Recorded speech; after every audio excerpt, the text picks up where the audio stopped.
Great, thank you, Catherine. So, I'll begin. The scientist Francis Galton primarily researched hereditary and biological variation in the human species. His research culminated in 1869 with the publication of Hereditary Genius, in which he argued that man's natural abilities are derived by inheritance, and that, therefore, it was possible to work towards the degradation or improvement of humanity through judicious breeding. Although never employed by UCL, Galton became attached to the institution through working closely with two of its professors, Carl Pearson and Flinders Petrie. On his death in 1911, he bequeathed money to UCL to establish a chair of eugenics. He also left the university a collection of objects, which included this whistle. In his research, Galton constructed datasets recording measurements of human physiology. By the 1880s, he had set up a series of anthropometric laboratories which measured and recorded various physiological characteristics, including eye, hair and skin colour, head measurements, arm span, breathing capacity and hearing. Measuring and recording these different characteristics relied upon the creation of particular technologies. The Galton whistle that we see here was created to measure hearing pitch. Writing in 1885, Galton noted how measurements were made with 5 whistles, set to emit 10, 20, 30, 40 and 50,000 vibrations per second respectively. By submitting subjects to these tests, Galton was able to draw conclusions regarding the hearing abilities of different groups. In comparing men and women, he found that, as in every other faculty, the male surpasses the female. He noted that while 18% of the males tested hear the shrillest notes, only 11% of females can do the same. Alongside testing human hearing capacities, Galton was also keen to examine how hearing operated in other species. In tackling this question, Galton again faced problems of technology. He noted that he tried several plans for obtaining acute notes, and the one he finally adopted was a very small whistle whose internal diameter was much less than 1/10 of an inch. He used this instrument on animals by venturing out into different spaces with a hollow walking stick, to which he attached a whistle at one end and an Indian rubber ball at the other.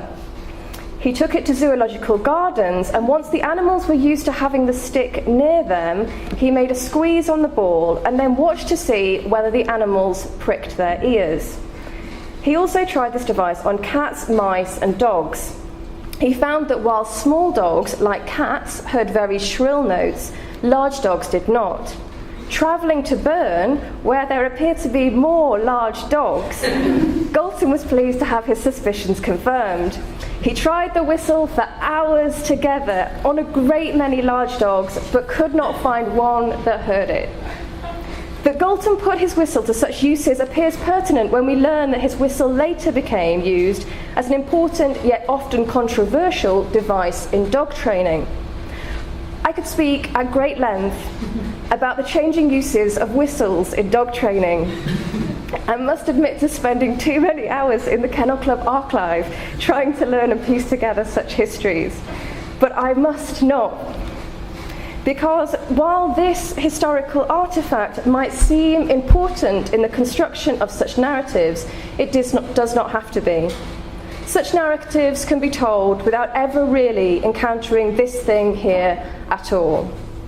In contrast to this all too often experienced approach to material culture, the 100 Hours project demanded that we did encounter objects repetitively and actively. As such, I want to consider how this approach might disrupt and uncover the multiple assumptions bound up with objects and historical research. Contradictory assumptions exist within object research. First, we assume that objects are seen and attended to when visually and haptically examined. In storerooms across the country, objects supposedly become present at hand when researchers finally sit down, roll up their sleeves, slip latex-free gloves on, and reach out to touch. When confronted with objects, we might scan them visually, move them around in our hands, or perhaps, to show real expertise, look beneath them and behind them. Such gestures have often been conflated with modes of reading, But objects are not texts, and such a limited repertoire of gestures leaves us unable to grasp the complex nuances of the material world. In returning to our laptops and writing, the object can quickly be displaced by what it might reveal. As Bill Brown asserts, objects are looked through to see what they disclose about history, society, nature, or culture, above all, what they disclose about us. The 100 Hours Project has made an important intervention by demanding that objects, rather than their revelations, can act as our friction, the horizon against which we butt. Considering how objects might be acknowledged and attended to meaningfully has highlighted not the importance of reading, description, and analysis, but rather of intimacy. Writing on the craft of experimental physics, Patrick Blackett encourages experimental physicists to hone their skills in order to cultivate an intimacy with the physical world. This quote, cited by Simon Schaffer at an event that some of us attended at Central St. Martin's, has resonated with many of us in the group. Perhaps Blackett's challenge is also a productive rallying cry for other scholars interested in understanding what and how the physical world is and means. Rather than reading, I would argue, scholars confronting materiality need to cultivate forms of intimacy, understood as a closeness of observation and knowledge, as well as a close connection. How is such intimacy possible? What repertoires of connection are available through which to form such intimacy? What does it require, and what might it reveal? In her 2008 article, Intimacy in Research, Carolyn Steedman asked whether historians become intimate with the historical actors they study simply by reading much of their writing. Perhaps we could understand the 100 Hours Project to be asking similar questions. Can researchers become intimate with objects by spending time with them? Spending time with objects to gain intimacy is much more complex than it might first appear. I want to argue that it's not simply about spending time, but rather about return and repetition. Handling an object allows us to build a somatic memory of it, but it's returning to that object and the disruptive nature of repetition that allows our experience of it to grow. As Patricia Mayer-Spacks has argued in On Rereading, in each return our perspective has shifted and developed. It's impossible to experience a repeated encounter. Each time we go away, read something else, handle something else, and return anew. While the importance of return in terms of text might well be established, it's perhaps less so in other forms of research. There is a politics to return and repetition that we must confront. Intimacy, however, is not simply a matter of close observation and knowledge. It's also concerned with connection. Steedman notes that one of her most important nodal points of intimacy with the historical actors she studies is often through the charm of recognition that occurs when what they write can be linked to a specific action.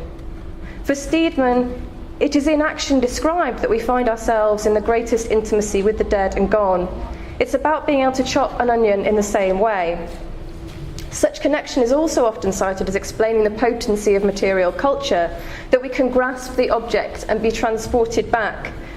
The work of scholars such as Constance Classen and David Howes has made such readings deeply problematic, as perceptions and sensory encounters become increasingly understood to be historically and culturally contingent.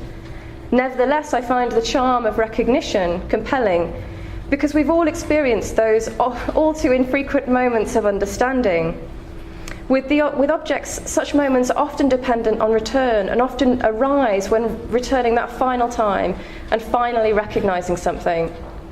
My moment with this object came quite early on, with a suspicion answered more recently that this is not a single object, but rather a series of objects, and that they are incomplete.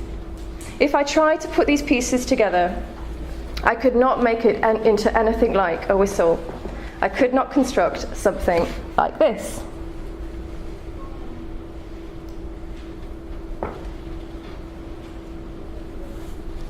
What then might be the purpose and point of cultivating intimacy with the material world? Firstly, of course, it would facilitate the development of historical material literacy among students and scholars. Just as with texts, the more you read, the better. So too with materiality.